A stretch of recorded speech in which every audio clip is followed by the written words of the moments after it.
বাংলাদেশী মূলৰ জেহাদী মোল্লাই স্পষ্টকৈ মুখ্যমন্ত্ৰী ডক্টৰ হিমন্ত বিশ্ব শৰ্মাক প্ৰত্যাহ্বান জনাইছে ৰাজ্যত। জেহাদী মাদ্ৰাছাৰ পৰাই আগন্তুক 50 বছৰৰ ভিতৰত গোটেই পৃথিৱীতেই হ'ব। মুখ্যমন্ত্ৰী ডক্টৰ হিমন্ত বিশ্ব শৰ্মাটো বাদেই মুখ্যমন্ত্ৰীগৰাকীৰ পিতৃ আখিলেও মুছলমানৰ মাদ্ৰাছা বন্ধ কৰিব নোৱাৰে বুলি হুংকাৰ। চিপাঝাৰৰ সাতখলিৰ পঞ্চতাৰকা অট্টালিকাৰ মাদ্ৰাছাত নিত্য নতুন তথ্য প্ৰকাশ N24 আছামত। মুখ্যমন্ত্ৰী ডক্টৰ হিমন্ত বিশ্ব শৰ্মাক মছজিদৰ ইমাম বনাব বুলি ক'লে জেহাদী মোল্লাই।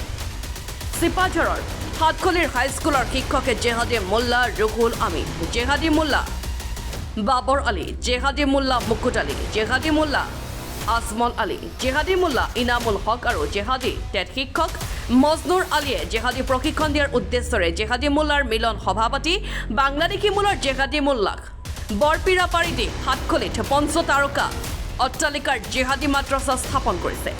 বাংলাদেশী মূলৰ জেহাদী মোল্লাই স্পষ্টকৈ উল্লেখ কৰিছে যে সাতখলিৰ জেহাদী মাদ্ৰাছাৰ পৰাই আগন্তুক 50 বছৰৰ ভিতৰত গোটেই পৃথিৱীতেই আমেৰিকা যুক্তৰাষ্ট্ৰসহ ৰাছিয়াসহ ব্ৰিটেইনসহ ইউক্ৰেইনসহ সমগ্ৰ বিশ্বকে পিছ পেলাই আমি আগুৱাই যাম।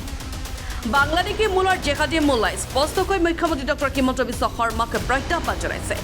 মুখ্যমন্ত্ৰী ডক্টৰ হিমন্ত বিশ্ব শৰ্মাটো বাদেই মুখ্যমন্ত্ৰীগৰাকীৰ পিতৃ আখিলেও মুছলমানৰ মাদ্ৰাছা বন্ধ কৰিব নোৱাৰে বুলি হুংকাৰ দিছে। বাংলাদেশী মূলৰ জেহাদী মোল্লাই স্পষ্টকৈ উল্লেখ কৰিছে যে মুখ্যমন্ত্ৰী ডক্টৰ হিমন্ত বিশ্ব শৰ্মাক মছজিদৰ ইমাম বনাব বুলি লগতে মন্ত্ৰী কেশৱ মহন্তকো মছজিদৰ ইমাম বনাব বুলি মন্তব্য কৰিছে। উল্লেখযোগ্য যে এইসমূহ মন্তব্য আছিল চিপাঝাৰৰ সাতখলিৰ পঞ্চতাৰকা অট্টালিকাৰ মাদ্ৰাছাত স্থাপনৰ সময়ৰ প্ৰায় এবছৰৰ পুৰণি। অইন ধৰ্মৰ ব্যক্তি তেওঁলোকক সুযোগ পালে কিমান অত্যাচাৰ কৰিব পাৰে আপোনালোকে এবাৰ ভাবক। আৰু এই জেহাদী মোল্লা ৰুহুল মোল্লাই শিক্ষকে কৈছে যে মই জেহাদীৰ কথা যদি ইমান দিন আগতে গমেই পাইছিলো কিয় মই প্ৰশাসনক জনোৱা নাছিলো। আমি সেই সাতখলিৰ সেই চৰৰ সেই জেহাদী মোল্লা বনোৱা ফেক্টৰী চাব আমি কোনোদিন যোৱা নাছিলো।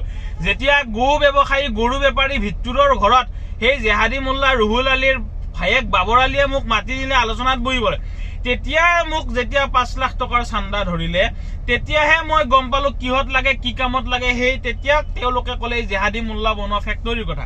আৰু তেতিয়াই মই দৰং জিলাৰ উপায়ুক্ত মহোদয় নাতে মহোদয়ক মই লিখিতভাৱে জনাইছিলো। দৰং জিলাৰ আৰক্ষী অধীক্ষক সোণোৱাল ডাঙৰীয়াকো মই জনাইছিলো লিখিতভাৱে। তেওঁলোকে ব্যৱস্থা লোৱা নাই, মই কি কৰিম?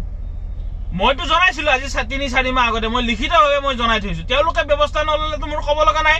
তেতিয়াই মই তেওঁলোকক কৈছিলো 10 কোটি টকা ব্যয়েৰে মাদ্ৰাছা বনাই আছে, এনেকুৱা কাৰ্যকলাপ তদন্ত কৰিবলৈ লাগে বুলি মই তেওঁলোকক অনুৰোধ জনাইছিলো। তেওঁলোকে পেলাই থৈ দিছে, তাততো মোৰ ক'ব লগা একো নাই।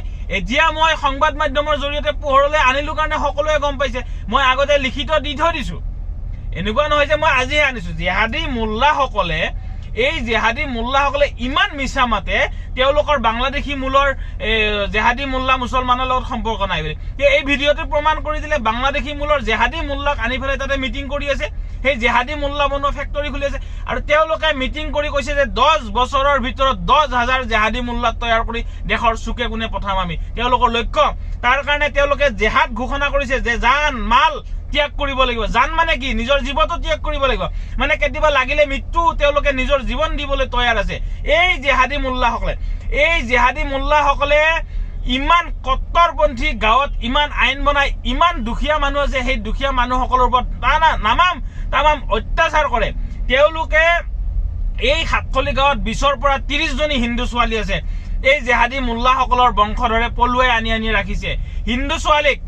এই জেহাদী মোল্লাসকলে যদি তদন্ত কৰে, এই জেহাদী মোল্লাসকল যদি ইমানেই ভাল, কিয় হিন্দু নাৰীক, হিন্দু বোৱাৰীক, হিন্দু ছোৱালীক তোমালোকে পলুৱাই আনা? তোমালোকৰ কি গাঁৱত ছোৱালী নাই?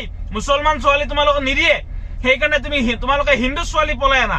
তোমালোকে এই জেহাদী মোল্লা বনোৱা ফেক্টৰীৰ পাৰ্মিশ্যন অসম চৰকাৰৰ পৰা লৈছিলা নে নাই, সেইটো তোমালোকে ৰাজহুৱা কৰা।